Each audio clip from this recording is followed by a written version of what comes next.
Bonjour Enzo, j'espère que tu vas bien. Écoute, je me présente Alain Roche.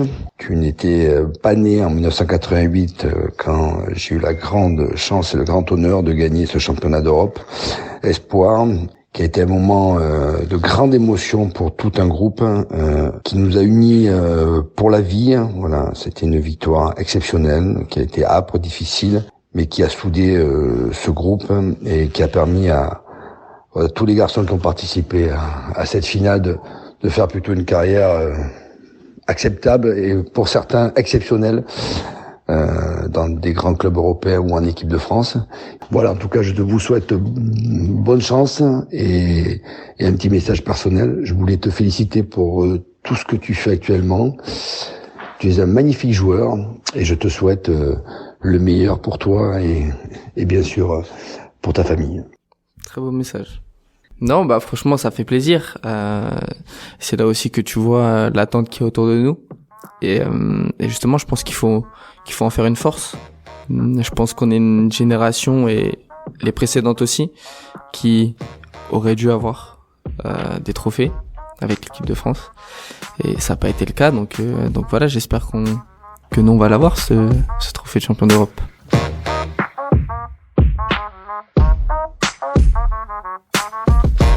Enzo Lefebvre, la conquête de l'espoir. Ouais, parce que je me satisfais jamais de ce que j'ai. C'est exactement ça. J'ai toujours envie de plus. Je pense que c'est dû aussi à mon histoire personnelle qui fait ça.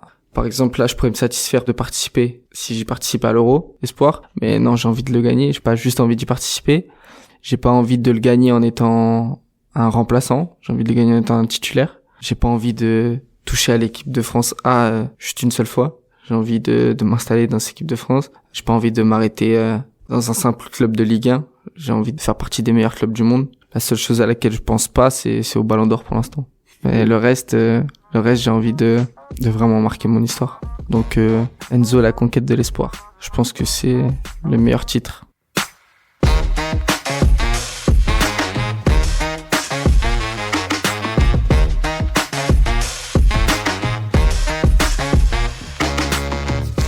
Ma définition du mot espoir. Beaucoup de choses. Parce que sans espoir, tu fais rien. Je pense que sans espoir, déjà, tu te fixes pas d'objectif. Sans objectif, tu fais rien de ta vie. Et c'est quelque chose que je pense que j'ai toujours eu en moi depuis tout petit. Faire partie des espoirs français, c'est un honneur aussi.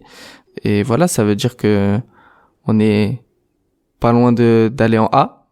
On est à la porte juste en dessous. Donc il y a beaucoup de choses à faire pour y accéder.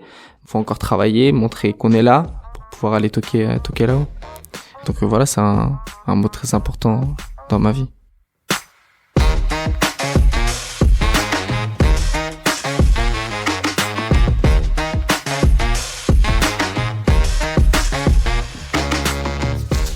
La dernière fois que les Bleus ont gagné l'Euro Espoir, j'étais pas né. Je savais même pas, je l'ai appris et j'ai participé aussi au JO, même si la dernière fois que l'équipe de France avait participé au JO, j'étais pas né aussi, je crois. Donc c'était une très grande fierté. Mais j'ai pas envie de participer à l'Euro juste pour y participer. J'ai envie de le gagner. Et je pense que c'est notre état d'esprit à tous. Et si on peut le refaire, donc ça veut dire que ça fait 35 ans, ce serait quelque chose de beau de pouvoir renouer avec ce trophée et rentrer dans l'histoire. Je pense qu'on a une génération qui, au-delà du football, s'apprécie humainement.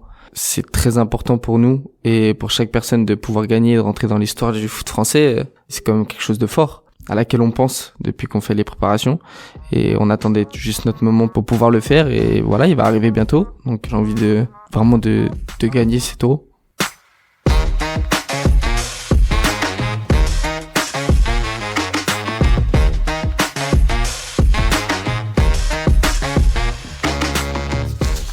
Le kiff ultime, ce serait de marquer en finale sur coup franc. Non, franchement, le kiff ultime, c'est de gagner. Après, si je peux y contribuer en marquant un but, que ce soit sur coup franc ou un pointu à 1 mètre du but, pour moi, c'est la même chose. C'est que du bonheur quand ça rentre. Tu relâches toute la concentration que t'avais et tu profites du moment. Tu te glisses un peu sur les genoux.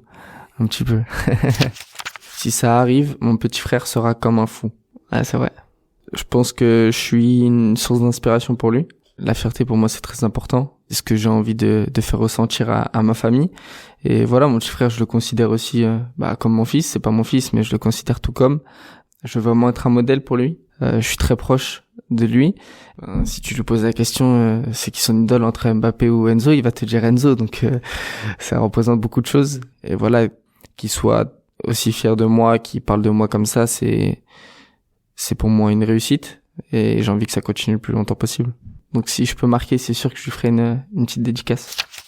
Moi, ma mère, à chaque rassemblement, elle est comme une folle à attendre la liste. Et elle me félicite tout le temps. Même une fois, elle m'a pas félicité, ça m'a fait bizarre. Je lui ai demandé ce qu'il y avait. Elle m'a dit qu'elle avait oublié, mais voilà, même quand dans ton club, il y a des plus petits, tu restes quand même un modèle parce que tu portes le maillot de l'équipe de France. En plus, celui des espoirs, donc t'es plus dans les catégories jeunes, on va dire. Tu commences à changer de statut aussi. Je pense que c'est pas quelque chose qui passe inaperçu. Il y a beaucoup d'attentes, mais il y a beaucoup de regards aussi, donc ton statut il change forcément. Après il y a combien de joueurs qui sont passés par les espoirs qui aujourd'hui on connaît pas forcément leur parcours parce que ils ont chuté. Il y en a beaucoup aussi. Et voilà, moi j'ai pas envie d'être dans cette catégorie-là, j'ai vraiment envie de suivre le parcours qu'il faut suivre. Donc c'est-à-dire après les espoirs aller en équipe de France A, même si ça doit attendre 2 ans ou 10 ans, je travaillerai toujours pour. Ça a toujours été un objectif. La plus grande fierté que je peux faire ressentir à ma famille, c'est être convoqué en équipe de France. Mon père m'a toujours dit depuis tout petit que j'allais y arriver un jour. Je suis patient quand même. Je sais que j'ai encore beaucoup à montrer avant d'y aller. Et voilà, ça fait partie, ça reste dans un coin de ma tête parce que j'ai envie de rendre cette fierté à ma famille.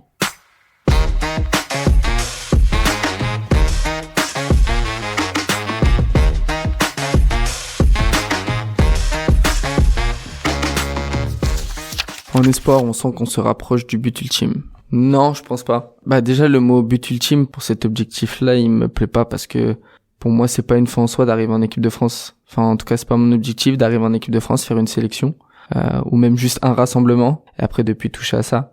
Pour moi, le but ultime, ce serait de gagner la Coupe du Monde avec mon pays. Là, ce serait un but ultime. Mais c'est un bon début, on va dire, pour aller en équipe de France A, d'être en équipe de France espoir. Enfin, quand tu passes devant le matin, par exemple, pour aller au petit-déj, tu te dis, que si t'étais en A, tu mangerais directement au château. Pas besoin d'aller dans le froid. Et voilà, ça donne envie. Mais je pense pas forcément que ce soit le fait d'être en équipe de France espoir. Je pense pas que tu puisses te dire que tu t'en approches. Mais c'est ce que tu fais durant la saison avec ton club qui va te permettre d'y accéder ou pas. J'estime que je dois encore beaucoup progresser sur beaucoup de choses avant de pouvoir y accéder. Et voilà, on sait que de toute façon, c'est qu'une question de performance. Kefren l'a montré. Il a été très performant depuis le retour de la Coupe du Monde et au final, il est récompensé et c'est mérité. Donc voilà, c'est des chemins, je pense, qu'on doit suivre pour pouvoir y accéder.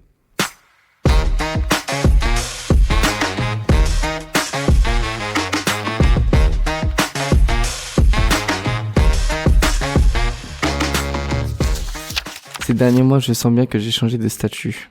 Ouais, carrément. Quand à la fin du match, t'as des joueurs que tu regardais un peu de bas, on va dire, qui te disent continue comme ça, très bonne saison. Tu te dis que t'es un peu plus regardé et que tu passes du mec qui découvrait la Ligue 1 au mec qui se fait découvrir lui-même. Il y a eu Verratti déjà. Il te serre la main en sachant qui t'es et c'est différent déjà. Il me dit continue comme ça. Rien que le continue comme ça veut tout dire pour moi. C'est pas bon match, c'est différent. Parce que c'est quelqu'un que je regardais à la télé, que j'ai beaucoup apprécié aussi à voir. Et voilà, c'est quelque chose qui fait plaisir. On a joué par exemple Lens en Coupe de France et leur objectif, c'était de me bloquer. Et voilà, ça veut dire plein de choses. Ça veut dire que tu commences à faire un peu peur aux adversaires. Et moi, c'est quelque chose qui m'anime. Donc voilà, j'ai ce statut aussi qui, en équipe de France Espoir, a changé aussi. L'année dernière, je venais en équipe de France Espoir en étant presque pas titulaire dans mon club. Et là, c'est différent. En plus, on réalise une très belle saison. Je suis meilleur que la saison dernière et ça, c'est important. Dans mon leadership aussi. Enfin, on travaille beaucoup sur ça au club et je pense que si je veux aider, c'est pas uniquement sur le terrain. Je dois être capable de mener des hommes. Mais voilà, moi, c'est ce rôle que je veux avoir. C'est ce rôle que je veux endosser. Être la lumière, c'est ça. Ça fait partie de mes objectifs. Parce que c'est un bon signe. Ça veut dire que t'es performant, que t'évolues bien. Et voilà, si ça me change ou non, non, ça me booste.